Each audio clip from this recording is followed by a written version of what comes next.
Good morning student. आज का ये lecture BCom part 1 first semester A section और बी सेक्शन के लिए है।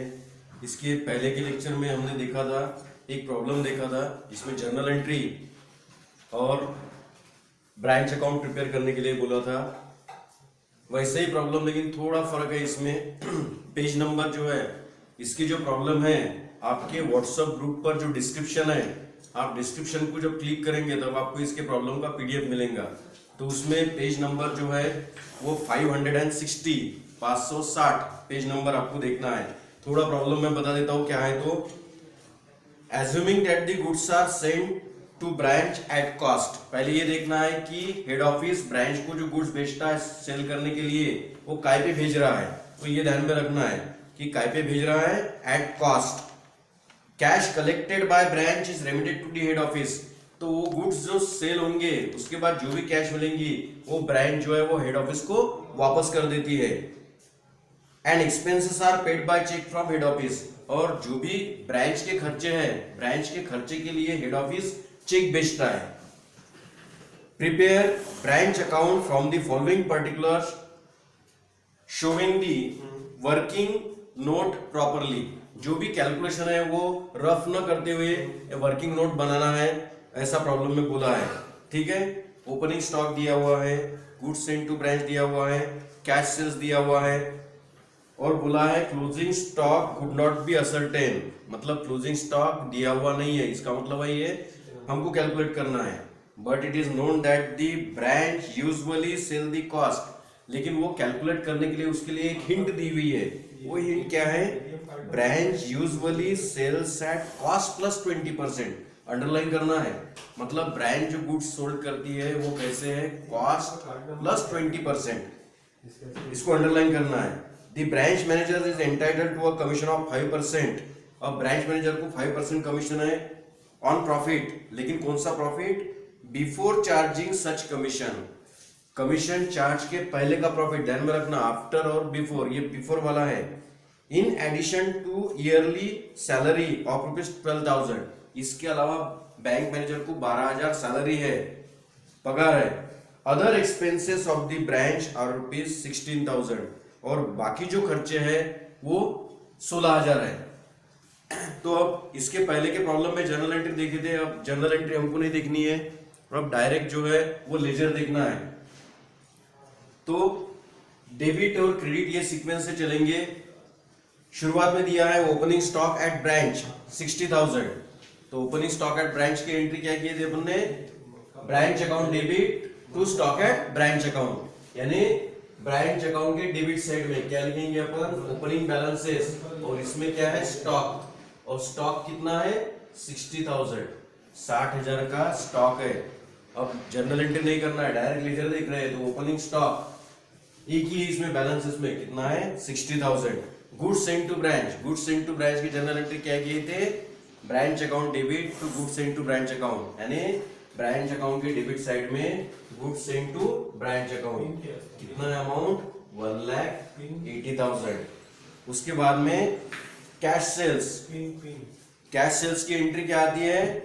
कैश सेल्स की एंट्री आती है क्रेडिट साइड में, लेकिन क्रेडिट साइड में जब लिखते हैं इसको तो बाय बैंक अकाउंट, और उसमें क्या लिखते हैं? Cash sales. ये कितने हैं कैश सेल्स? 2,40,000। अब ये ध्यान में ही रखना है, जनरल एंट्री नहीं भी ध्यान में रही तो ओपनिंग बैलेंसेस डेबिट साइड में आते हैं, उसके बाद में एक्सपेंसेस आते हैं, उसके बाद में कमीशन आता है। क्रेडिट साइड में 2-3 आइटम है, एक कैश सेल्स है, तो दूसरा क्लोजिंग बैलेंसेस, और तीसरा गुड्स अगर रिटर्न किए हैं तो ये कैश सेल्स कितना है? 2,40,000, 2,40,000। उसके बाद में दिया है closing stock could not be ascertain, मतलब आपको कैलकुलेट करना है। But it is known that branch usually sell the goods 20%, the branch manager is entitled to a commission of 5% on profit before charging such commission. अब पहले जो है थोड़ी जगह छोड़ के जो है ये कैलकुलेशन कर लेते हैं। Calculation of closing stock at branch, इसका कैलकुलेशन करना है, डायरेक्टली दिया हुआ नहीं है। ओपनिंग स्टॉक, इसका कैलकुलेशन कैसे करना है? ओपनिंग स्टॉक दिया हुआ है प्रॉब्लम में, कितना है? 60,000, 60,000। Goods sent to branch, goods sent to branch कितना है, ये है 1,80,000।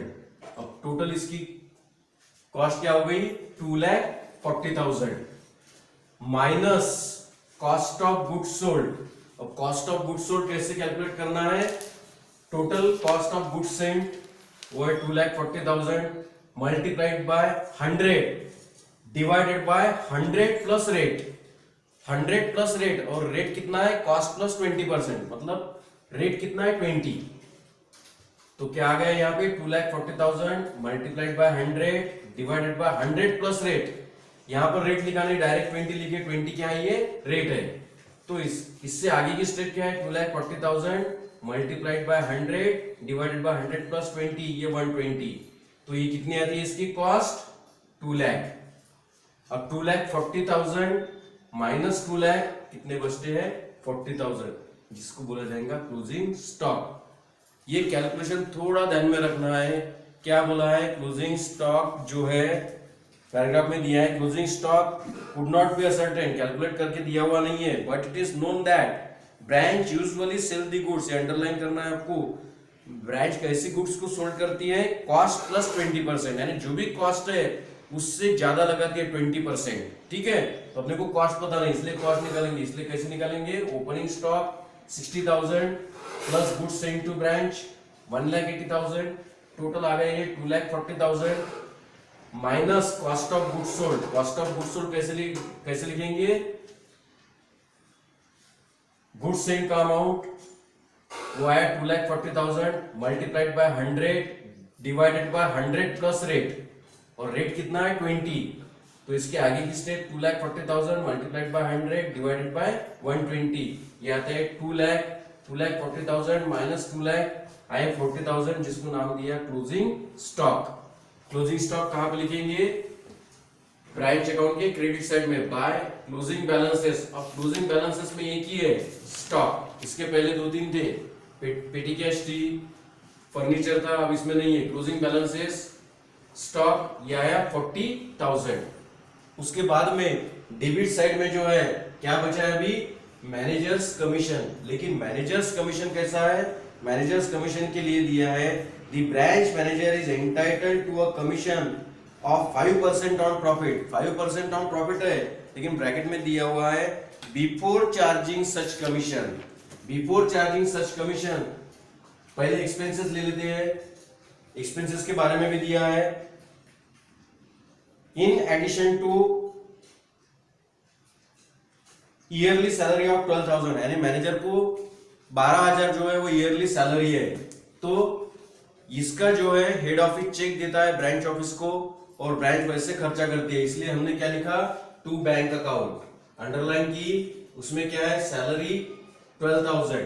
उसके अलावा लास्ट में सेंटेंस है other expenses of the branch are ₹16,000।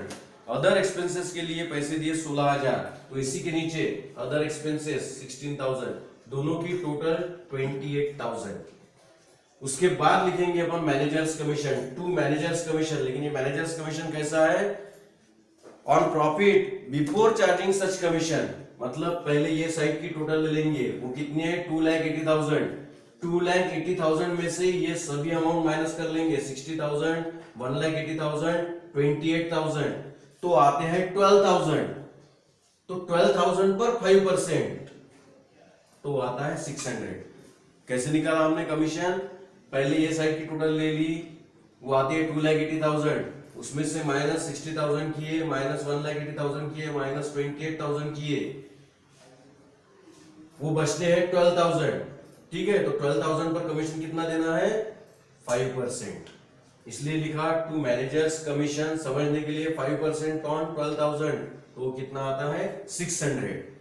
अब एक्चुअल प्रॉफिट निकालना है, फिर से क्रेडिट साइड की टोटल पहले से ली हुई है हमने, कितना है 2,80,000, वही टोटल यहाँ पे लिखी 2,80,000। अब ये सभी आइटम इसमें से माइनस कर लिए, और माइनस करने के बाद जो भी बचता है वो बचता है अमाउंट 11,400, उसको लिखा हमने प्रॉफिट।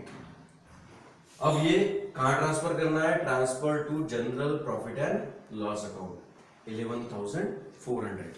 अब इसमें दो बातें अलग है ये प्रॉब्लम में, पिछले प्रॉब्लम से अगर कंपेयर करें तो दो बातें अलग है। पहला जो है वो क्लोजिंग स्टॉक डायरेक्टली दिया हुआ नहीं है, आपको कैलकुलेट करना है, तो वो कैलकुलेट किया हुआ है 40,000। दूसरा जो है मैनेजर्स को कमीशन दिया हुआ है, लेकिन मैनेजर्स को कमीशन देते वक्त जो ब्रैकेट में लिखा है वो आपको ध्यान में लेना है 5% ऑन प्रॉफिट, लेकिन कैसा बोला है, before charging such commission. Before charging such commission जब है तब हमने क्या किया, ये साइड की टोटल ली, उसके बाद में ये सभी आइटम माइनस किए 1 2 3, तब कितने बचते हैं 12,000। तो 12,000 पर 5% तो वो आता है 600। अब फिर से एक्चुअल प्रॉफिट निकालना है तो हमने टोटल ली, ये साइड की ज्यादा है करके वही टोटल यहाँ पे लिखी, और यहाँ पर जो है 11,400 प्रॉफिट आया, उसको लिखा transfer to general profit and loss account. Bracket में न भूलते हुए लिखना है बैलेंसिंग फिगर। अब यहां पर अपना जो जो पूछा था वो लिखा। अब ये इसके बारे में पर्टिकुलरली प्रॉब्लम में लिखा है कि जो नोट है वो आप रफली भी कैलकुलेट करते हैं तो उसका कैलकुलेशन दिखना चाहिए। मतलब ये जो कैलकुलेशन है ये प्रॉब्लम में हमको दिखाना है, ये कहीं पे रफ नहीं करना है, जो दिखे ऐसा प्रॉब्लम में क्लियर कट लिखा है कि जो भी नोट है आपका वो आप नोट लिखिए। तो ये नोट करके है, आप इसको नोट नंबर 1 भी दे सकते हैं, जब 1 2 3 4 रहेगा तब 1 2 3 4 देंगे। अब इसमें एक ही है करके हमने कोई इसमें नंबर नहीं दिया, तो ये कैलकुलेशन दिखाना है। अब होमवर्क के लिए आपको इतना है कि इसके पहले के प्रॉब्लम में सिक्वेंशियली हमने जर्नल किया था, जर्नल के बाद में लेजर किया था।